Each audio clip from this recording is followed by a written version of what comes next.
Manny, I know you're not happy right now with Real Madrid, but let's do a keep loan sell, brother. Let's call it the middle of the season, and I know you have a bone to pick with some of these players, man. Man, I So got a bone to pick with like 99% of my squad. let's send Bournemouth $50 million more because we robbed them. We robbed them from Dean Heisen. Heisen, the TV brand, brought you by Heisen because that boy just stands there and lets anybody beat his back. Pause. Dean Housen. What are we doing with Dean Housen, my brother? Dean Housen, he's I don't understand him. He started off on fire in the Club World Cup. Looked like we robbed Bournemouth, but he's dipped in form. He's not aggressive. He's not too good in the air, even though the man's like 6'5", 6'7", something like that. And he just like he lacks that fire and that passion, something you see in a Raul Asensio. I don't know, man. For what we paid, we got to keep him. Madrid's center backs have been in a injury crisis, so he's got to stay. What about the Brazilian Militao? Militao, the man, he when he plays, he shows you that he's one of the best center backs Mm-hmm. in the world. But Agree. just all these injuries, man. Torn ACL after torn ACL, another injury that's silent him for months. It's very hard with him. But if offers come for him from Saudi, Brazil, anywhere, I would entertain them. I probably wouldn't allow him to leave this summer. I agree. Militao, unfortunately, the injuries haven't been on his side, but when he's fit, he's one of the top center backs in the world. So we're keeping him, right? Yeah, yeah, for now. It's an interesting player. Camavinga, he has his ups and his lows. He's very inconsistent. He has the potential to be a great player. He can play in multiple positions, but then again, it's that consistency that sometimes kills them. What are we thinking with Camavinga? I'm starting to sound like a broken record player, just talking about injuries, injuries, injuries. And Camavinga is one of those players that just is constantly injured, constantly unavailable. However, when he does play, he does show you that he's talented. He shows you that he can play for this club. And I would probably keep him and see if this injury crisis can get a little bit better now that Pintus is back, or let's see what happens. But I'd keep him for now. Keep him. Manny, you had told me you were going to go in on this team, bro. You're keeping everybody. You're keeping everybody. These players, aside from the injuries, I don't feel like they're the cause for Madrid underperforming. hmm What about the pajarito blanco, the little birdie, Fede Valverde? Federico Valverde, mi capitán, el halcón.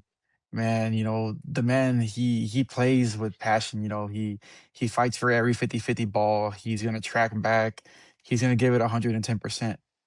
However, he's not the holding midfielder, the deep line playmaker that Real Madrid needs. You could hide those qualities when you had a Kroos and a Modric back there. hmm You have a Casemiro back there. But without those kind of players, you need someone like that, and that's not what he brings to the table. It's not to say he's not one of the best midfielders in the world. However, he's just not what Madrid needs in the middle.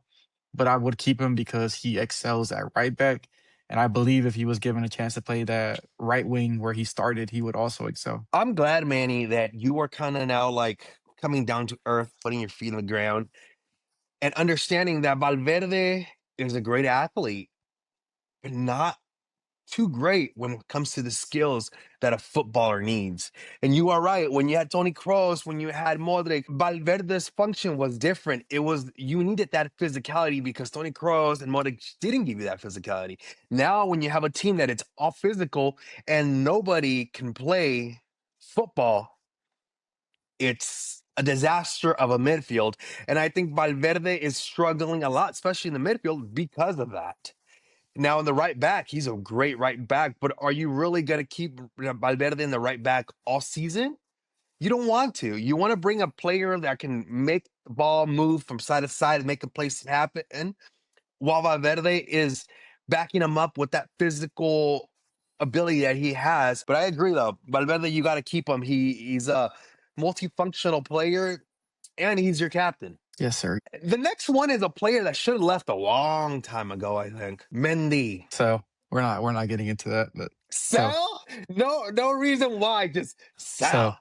so Why? Not too long ago, Mendy was the best left back in the world, according to Real Madrid y- fans. you're talking about like 2, 3 seasons back, back when they won the UCL, back when he was available, he was able to play. Me and him have contributed the same amount to Madrid on that field this season. No, Manny, you contributed more, brother. You contributed more with these videos, but I agree. I At think least Mendy, I don't rob them of their money. At least yeah, there you go. I think Mendy should have left a long time ago. Another player that I think should have left, maybe this season, is Fran Garcia. Frank Garcia, yeah, he's not a good defender. He's not a good footballer. He can't cross the ball. He can't shoot. He can't pass. He's not a Madrid level player. So Sell. Let's sell Fran Garcia. Yeah, he can't cross to save his life. His he should defending is consider not the track. greatest. He might be a great track athlete. I think a lot of these Real Madrid players would be a great track athletes. Hopefully you enjoyed this video. You do make sure to like, share, subscribe. Make sure to send this to anybody. I mean, anybody with some or zero football knowledge. See you here in next video.